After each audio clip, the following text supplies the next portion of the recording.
ফিরে এলাম বিরতির পর। আরজিকর কাণ্ড নিয়ে যেখানে গোটা দেশ উত্তাল, সেখানে আবারও সরকারি হাসপাতালে এক চিকিৎসককে হেনস্থা করার অভিযোগ আসলো।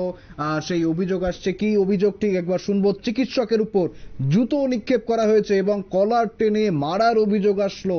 এক মহিলার বিরুদ্ধে এক চিকিৎসককে আক্রমণ করা হয়েছে এমনটাই জানা যাচ্ছে। কোথায় ঘটেছে ঘটনা? এই চাঞ্চল্যকর ঘটনা কর্ণাটকের চিক্কামাগালুরের সরকারি হাসপাতালে। আমরা জানবো বিস্তারিত। আমাদের সঙ্গে রয়েছেন আমাদের প্রতিনিধি শতাব্দী। শতাব্দী, ঠিক কি হয়েছে? একদম শুভেন্দু, দেখো এমনিতেই কিন্তু চিকিৎসকদের নিরাপত্তা নিয়ে একটা প্রশ্ন চিহ্ন থেকেই যাচ্ছে। তার মধ্যে রোগীর পরিবারের কাছ থেকে এই রকম ব্যবহারকে কেন্দ্র করে স্বাভাবিকভাবে বলা যায় যে আগামী দিনে চিকিৎসকরা তাদের পরিষেবা দিতে গিয়ে কতটা সুরক্ষিত সেটাও এবার প্রশ্ন রয়েছে। এবং সেক্ষেত্রে আমাদের স্ক্রিনে অবশ্যই চলছে যে একেবারেই জুতো নিক্ষেপ করেছে সেই ভদ্র মহিলা, এবং সেক্ষেত্রে তার এই কার্যকলাপকে কেন্দ্র করে কিন্তু স্বাভাবিকভাবে তার বিরুদ্ধে একটা অভিযোগ তো রয়েছে। সেই জায়গায় দাঁড়িয়ে একেবারে শুধুমাত্র জুতো নিক্ষেপই নয়, সেই জায়গায় চিকিৎসকের জামার কলার ধরে পর্যন্ত মারার অভিযোগ উঠেছে সেই মহিলার বিরুদ্ধে।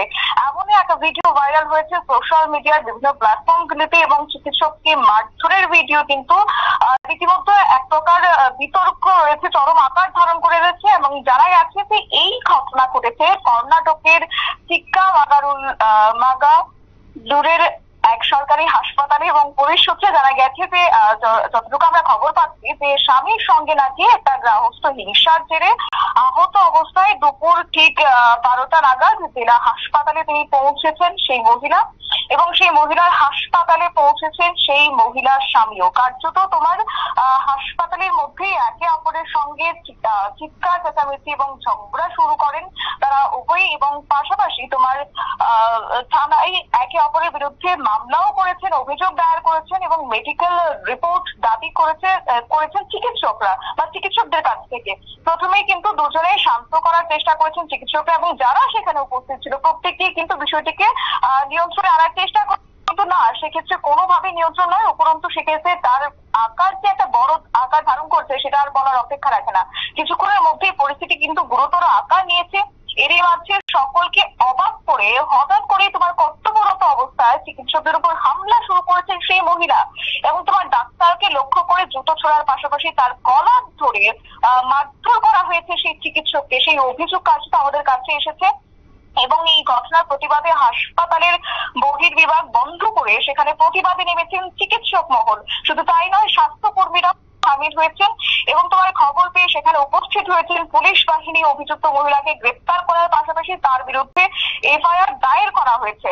এবং এই ঘটনার পর হাসপাতালে নিরাপত্তা বাড়ানোর এবার প্রশাসন বা জেলা প্রশাসনকে বাড়ানোর আশ্বাস দিয়েছে জেলা প্রশাসন, এবং পাশাপাশি সেখানে চিকিৎসকের উপর হামলার এই ভিডিও সোশ্যাল মিডিয়ায় শেয়ার করেছেন কর্ণাটকের বিজেপি নেতা সিটি রবি। তিনি আজ সকালে দেখা গেছে তিনি তার এক্স হ্যান্ডেলে তিনি সেই ভিডিও দিয়েছেন, এবং একই সঙ্গে এক্স হ্যান্ডেলে তিনি লিখেছেন যে চিকিৎসকের উপর এই ধরনের বর্বরচিত মারধর হামলা রুখতে কিন্তু অবিলম্বে সরকারকে কড়া পদক্ষেপ নেওয়া উচিত, এবং প্রতিটি হাসপাতালে যাতে করে দিনে চিকিৎসকদের নিরাপত্তা থাকে, তাদের নিরাপত্তা বাড়ানোর জন্য আর্জি জানিয়েছেন তিনি, এবং যাতে করে হাসপাতালে নির্ভয়ে চিকিৎসকরা তাদের কাজ করতে পারেন তারা, এবং পাশাপাশি শুধুমাত্র চিকিৎসকই নয়, যারা স্বাস্থ্যকর্মীরা আছেন তারা যেন নির্ভয়ে তাদের নিরাপত্তা সেক্ষেত্রে আত্মসত্ত্ব করা হয়, নির্ভয়ে যেন তারা স্বাস্থ্য পরিষেবা দিতে পারেন। এই বিষয়টিকে অবশ্যই যেন মাথায় রেখে আগামী দিনে সরকার যেন সেই ক্ষেত্রে নজর দেন, সেটা কিন্তু তিনি দাবি জানিয়েছেন।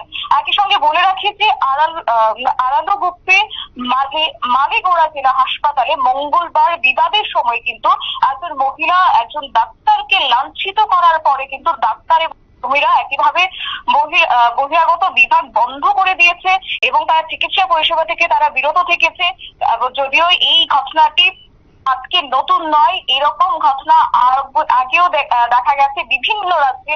সেই জায়গায় দাঁড়িয়ে চিকিৎসকরা আজ কতটা নিরাপদ সেটা অবশ্য প্রশ্ন চিহ্নের মুখে থেকেই যাচ্ছে, কেননা সম্প্রতি আমরা দেখলাম আরজিকরের ঘটনা, তারপরে আমরা উড়িষ্যারও এটি দেখলাম, এবং পাশাপাশি একই ঘটনা ঘটেছে। তো সেই জায়গায় দাঁড়িয়ে এক কথাই বলে চলে চিকিৎসকদের নিরাপত্তা আজও প্রশ্ন চিহ্নের মুখে। সেই জায়গায় আগামী দিনে তাদের নিরাপত্তা যদি বাড়ানো না হয় তাহলে কিন্তু চিকিৎসকরা পরিষেবা থেকে বিরত থাকবেন আগামী দিনে, বা সেটাতে আরো বড় আকার ধারণ করবে তাদের আন্দোলন, সেটা আজ বলার অপেক্ষা রাখে না। শুভেন্দু।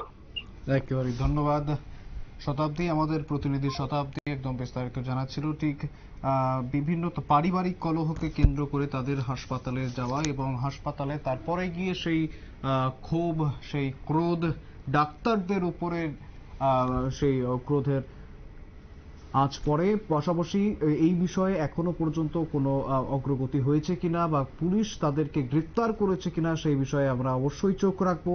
ফিরে আসছি একটি বিরতির পর, সঙ্গে থাকুন।